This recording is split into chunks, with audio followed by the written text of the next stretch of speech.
Hi, I want to show you this picture. Have a look at this diagram on the ground. It's almost a big triangle. I want you to imagine that this side, the line over on this side, that's me. Well, let's say it's you. This is you. And this yellow line over this side here, that's your potential. So let's lay it down here. So this yellow line is your potential. This yellow line here is you. Have you ever noticed that this gap between you and your potential is different in different situations? So down here, this gap is really small, and I could get across this gap really easily. If I was to move up here, getting across this gap would be much more different.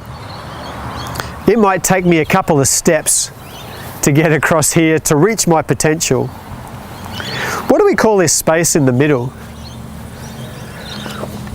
For today, I'm going to call it a challenge, and you might be able to think of a whole bunch of other words that describe the kind of challenges that you're facing right now.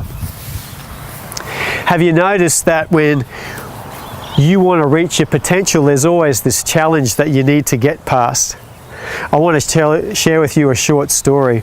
It comes from a friend of mine who actually got attacked by a poodle. Yep, there is somebody in the world that got attacked by a poodle. When she was really young, the poodle came and bit her on the thumb, and she still has a mark there. She's been terrified of dogs ever since. Once in her primary school life, she actually changed where she lived, moved to a new place, and she had to walk to her new school. She didn't live very far from it at all. As she was walking, one day she walked past this fence and this dog came and barked at her, and she practically had a meltdown. She was so scared of whatever this dog was. She was like, this gap, this challenge for her was so big because of the experiences that she had had. Her challenge was fear. She was so scared she crossed the road, walked up the path on the other side of the road, then came back so that she could keep going to school. She had to steer a big distance away from that dog. The dog was a Chihuahua. It was tiny, you know. So was there anything to be scared of? Well, for her, yes, because of her past experience. For her, it was a really big gap. As she was walking home, she had met a new friend at school, and they were walking past and they were chatting, and her friend walked straight up to this Chihuahua on the way home and gave it a pat. And for her, the gap was really small, but she was still really scared. And she shares the story that it took months of going with her friend and meeting the dog for her to have the courage to actually go up and give it a pat. So what actually happened to her during this time? It was like she was over here, and there was her potential to be able to connect with the dog and not feel afraid, to overcome this challenge.